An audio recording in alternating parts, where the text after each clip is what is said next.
Audio Jungle. Audio Jungle.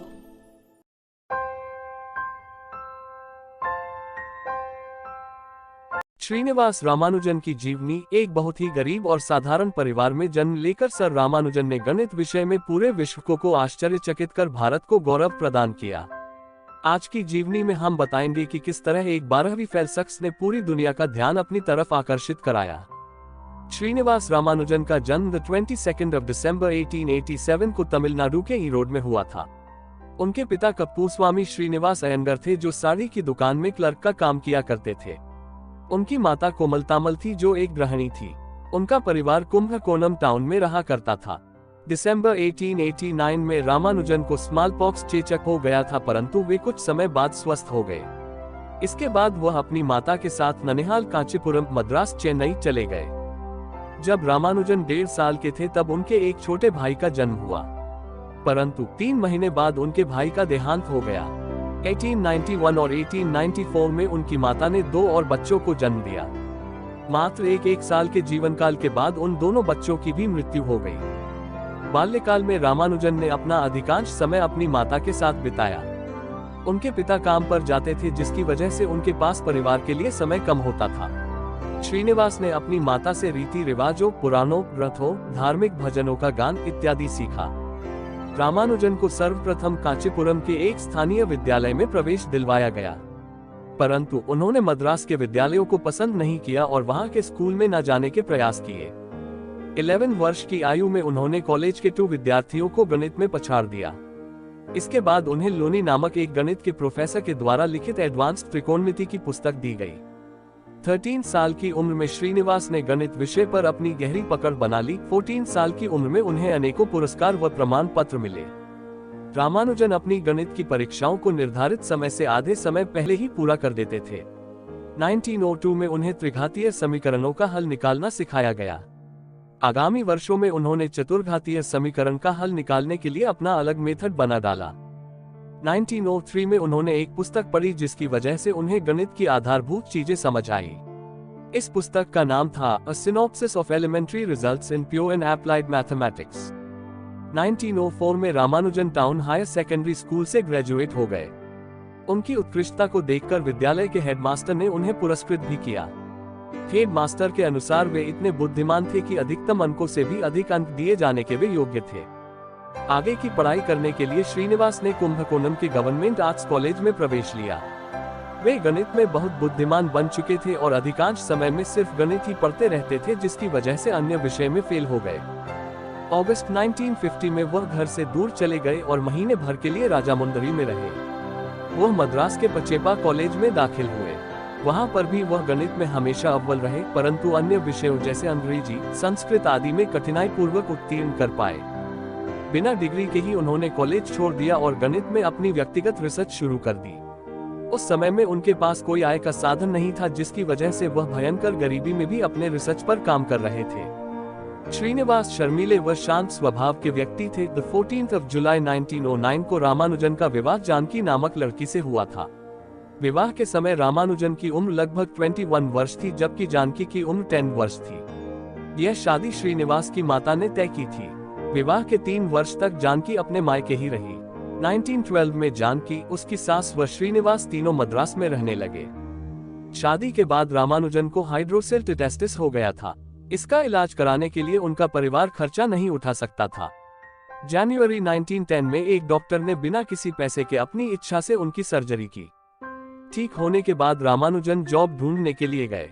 पैसे कमाने के लिए उन्होंने मद्रास में घर घर जाकर क्लर्क की नौकरी ढूंढी। उन्होंने प्रेसिडेंसी कॉलेज में बच्चों को भी पढ़ाया। 1910 में रामानुजन भारतीय गणित सोसाइटी के संस्थापक रामास्वामी अय्यर से मिले। उन्होंने अय्यर को अपना गणित का कार्य दिखाया, जिससे अय्यर बहुत प्रभावित हुए और उन्होंने बहुत प्रशंसा भी की। अय्यर ने रामानुजन को अपने गणित के मित्रों के पास भेज दिया। उन लोगों ने श्रीनिवास के कार्य को देखकर प्रशंसा की, जिन्होंने नेल्लौर के जिला कलेक्टर तथा भारतीय गणितज्ञ सोसाइटी के सेक्रेटरी रामचंद्र राव के पास भेजा। राव भी रामानुजन के कार्य से प्रभावित हुए, परंतु उन्होंने उनकी योग्यताओं पर संदेह किया। कुछ परीक्षणों के बाद उनका यह संदेह मिट गया। राव ने श्रीनिवास को नौकरी तथा वित्तीय सहायता प्रदान की। श्रीनिवास वापस मद्रास आ गए और वहीं से ही राव के खर्चे पर अपनी रिसर्च को फिर से चालू किया। 1913 में नारायण अय्यर, रामचंद्र राव आदि लोगों ने रामानुजन के कार्य को के ब्रिटिश गणितज्ञ तक पहुंचाने का प्रयास किया। उन्होंने एम हिल, एच बेकर, ईडब्ल्यू हॉबसन को पत्र भेजा, परंतु उन तीनों ने ही रामानुजन के कार्य को अस्वीकार कर दिया। इसके बाद उन्होंने हार्डी नामक एक अन्य ब्रिटिश गणितज्ञ को पत्र लिखा और अपने पेपर्स भेजे। हार्डी ने रामानुजन के कार्य को देखा और बहुत ज्यादा प्रभावित हुए। उस तरह के सिद्धांतों का प्रतिपादन पहले कभी नहीं हुआ था। हार्डी ने रामानुजन के पेपर्स को अन्य साथी गणितज्ञ को भी दिखाया। हार्डी ने रामानुजन को कैम्ब्रिज आने के लिए एक पत्र लिखा, परंतु रामानुजन ने विदेशी भूमि पर जाने के लिए मना कर दिया। यूनिवर्सिटी ऑफ मद्रास ने रामानुजन को 2 साल के लिए 75 रुपीस प्रति महीने की छात्रवृत्ति प्रदान की। वहीं से ही वह अपने गणित के कार्य व खोज पत्रों का प्रकाशन करने लगे। हार्डी ने नेविले नामक एक प्रोफेसर के साथ तालमेल बनाया व रामानुजन को इंग्लैंड लाने के लिए कहा। अब की बार कहने पर रामानुजन ने स्वीकृति दे दी और इंग्लैंड जाने के लिए तैयार हो गए। The 17th of March 1914 को रामानुजन पानी की जहाज से इंग्लैंड पहुंचे। Ramanujan The 14th of April 1914 को लंदन पहुंचे। वहां पर नेविले उनका कार के साथ इंतजार कर रहा था, जहां से वह रामानुजन को अपने घर ले गया। 6 सप्ताह तक ठहरने के बाद श्रीनिवास नेविले का घर छोड़ करके अपना आवास ले लिया। हार्डी और लिटिलवुड नामक रामानुजन के साथी गणितज्ञ ने उसके नोट्स व पेपर चेक किए। दोनों इस परिणाम पर पहुंचे कि वास्तव में श्रीनिवास रामानुजन एक बहुत बुद्धिमान गणितज्ञ हैं। श्रीनिवास ने कैम्ब्रिज में लगभग 5 वर्ष बिताए। उन्हें मार्च 1916 में bachelor of arts by research degree दी गई। The 6th of December 1917 को उन्हें लंदन मैथमेटिकल सोसाइटी में चुना गया था। The 2nd of May 1918 को उन्हें रॉयल सोसाइटी के एक सदस्य के रूप में चुना गया। वह पहले भारतीय व्यक्ति थे जिन्हें ट्रिनिटी कॉलेज के सदस्य के रूप में चुना गया था। रामानुजन अपनी गणित की परीक्षाओं को निर्धारित समय से आधे समय पहले ही पूरा कर देते थे।